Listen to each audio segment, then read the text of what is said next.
অবশেষে এবারের ঈদের আরেকটি আলোচিত সিনেমা প্রিন্স দেখে আসলাম। সিনেমা হলে ঢোকার পর আমার রিয়াকশন এমন ছিল, ওয়ার আর দ্য পিপল, মানুষ কই? ঈদের সিনেমা, ঈদের মাত্র 2 সপ্তাহ পর এত খালি কেন? এই সিনেমা দেখার পিছনে মূল কারণ ছিল আমার প্রিয় নায়িকা, আমার ক্রাশ তাসনিয়া ফারিন। আহা, যাই হোক, প্রিন্স সিনেমা দেখে এক কথায় বলতেই হবে আমি চরম লেভেলের হতাশ হয়েছি। কারণ মনে হয়েছে সাকিব খানের তুফান, তাণ্ডব, অমিতাভ বচ্চনের দিওয়ার ছবির একটি জগা খিচুড়ি বানিয়ে মিক্স করেই বানানো হয়েছে প্রিন্স। পরিচালকটা খুবই আনাড়ি ছিলেন, উনি চেয়েছিলেন 90 দশকের ঢাকা দেখাতে, কিন্তু কখনোই আসলে মনে হয়নি 90 দশকের ঢাকা দেখছি, মনে হচ্ছিল কলকাতা দেখছি। 90 দশকের ঢাকাতে সেলুনে ওয়াইফাই রাউটার কি বিশ্বাসযোগ্য? আপনারাই বলুন। এই ধরনের ছবি 2 মাসে বানালে যা হয় আর কি, একেবারে হযবরল। ছবি যেটুকু চলেছে পুরোটাই সাকিব খানের অভিনয়ের কারণে। সাকিব খান এই টাইপের রাফ অ্যান্ড টাফ গ্যাংস্টার রোলে খুবই দারুণ করেন।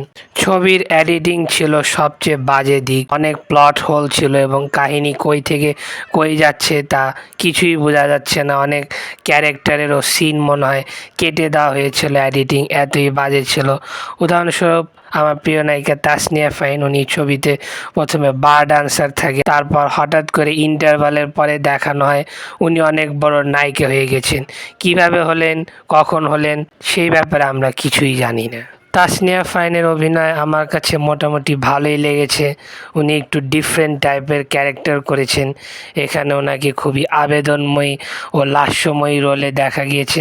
আমার কাছে ওনার এই ডিফারেন্ট লুক বেশ ভালো লেগেছে, কিন্তু এত বাজে এডিটিং এবং কাহিনীর কারণে ওনার রোলটা ভালোভাবে ফুটে ওঠেনি, অভিনয়ও সেইভাবে বিকশিত হওয়ার সুযোগ পায়নি। এ কারণে খুবই হতাশ হয়েছি। ওনাকে ছবির মেন নায়িকা বলা হলেও এডিটিংয়ের কারণে তার রোল এতটাই ছোট হয়ে গিয়েছিল যে মনে হয়েছে তিনি গেস্ট অ্যাপিয়ারেন্স বা স্পেশাল অ্যাপিয়ারেন্স দিচ্ছেন। ছবির আরেক নায়িকা জ্যোতির্ময় কুণ্ডু খুবই ভালো অ্যাক্টিং করেছেন, কিন্তু ওনার ডাবিংটা একদমই ভালো লাগেনি। বাংলাদেশি কোনো মেয়েকে দিয়ে করালে বেশি ভালো হতো। দিবেন্দ্র ভট্টাচার্য ভিলেন হিসেবে জমেননি। ইফতেখার দিনারের অ্যাক্টিং ছিল এন্টারটেনিং, বাকিরাও সবাই মোটামুটি করেছেন আর কি, যতটুকু করা যায়। এই ছবির পরি গানটা আমার কাছে খুবই ভালো লেগেছিল, ভালো রোমান্টিক সং ছিল। এছাড়া ডিস্কো সুন্দরী একটি গান ছিল, তাসনিয়া ফারিন এই গানে নেচেছেন, এটাও মোটামুটি ভালো ছিল, কিন্তু এটার কোনো প্রমোশনই করা হয়নি। রিলিজের পর গানটা তারা প্রমোট করে, সবাই সিনেমা হলেই দেখেছিল। এটাও খুব দৃষ্টিকটু এবং আনপ্রফেশনাল মনে হয়েছে। ছবির আরেকটি আলোচিত গান ছিল জ্বালা জ্বালা গান, যেটি গেয়েছিলেন রুনা লায়লা ও প্রীত। এটা অনেকের কাছে অপছন্দ হলো, আমার কাছে কিন্তু খুবই ভালো লেগেছে। এই গানটা হয়তো আজ থেকে 5-6 বছর পর মানুষ খুবই পছন্দ করবে। আন্ডার রেটেড এবং এহেড অফ ইটস টাইম গান টাইপের হবে। তবে এই গানটার প্লেসিংও একদমই ভালো লাগেনি, একদম হুট করেই চলে আসে। আমার মতে এই গানটা সিনেমা শেষে রাখলে বেশি ভালো হতো। ট্রেলারের আরেকটি আলোচিত সেই পিয়ানো গান সিনটা কিন্তু ছবিতে খুবই জোশ ছিল, ভুলগুলো শুধরানো হয়েছিল।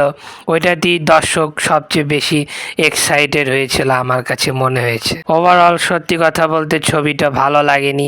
সিকুয়াল অর্থাৎ সেকেন্ড পার্ট বানানোর জন্য একটা প্লট রেখে দেওয়া হয়েছিল, কিন্তু এত বাজে কালেকশন, নেগেটিভ রিভিউ এবং আনপ্রফেশনাল ডিরেক্টর থাকায় আমার মনে হয় না এই ছবির কোনো শিল্পী আর এটার সেকেন্ড পার্টে কাজ করবেন বা পরিচালক নিজেও সেকেন্ড পার্ট বানাবেন। শুধু সাকিব খান ও তাসনিয়া ফারিনের জন্য ছবিটাকে আমি 10-এ 8 দিব, কিন্তু এনাদের দুজনকে যদি বাদ দিয়ে দেন তাহলে এটা 10-এ 5 পাওয়ার মতো সিনেমা। আপনারা যদি সাকিব খান বা তাসনিয়া ফারিন বা এই ছবির আরও কারো ফ্যান না হন তাহলে আমি বলবো এই ছবিটা দেখেন না। তো আজকের ভিডিওটি এই পর্যন্তই। আমি কোনো প্রফেশনাল মুভি ক্রিটিক না, এটা একটা দর্শক হিসেবে আমার মতামত এবং কেমন লাগলো সেটাই শেয়ার করলাম মাত্র। পরে অন্য ভিডিওতে আপনাদের সাথে আবার দেখা হবে ইনশাআল্লাহ। সবাই ভালো থাকবেন, সুস্থ থাকবেন। টাটা, আল্লাহ হাফেজ।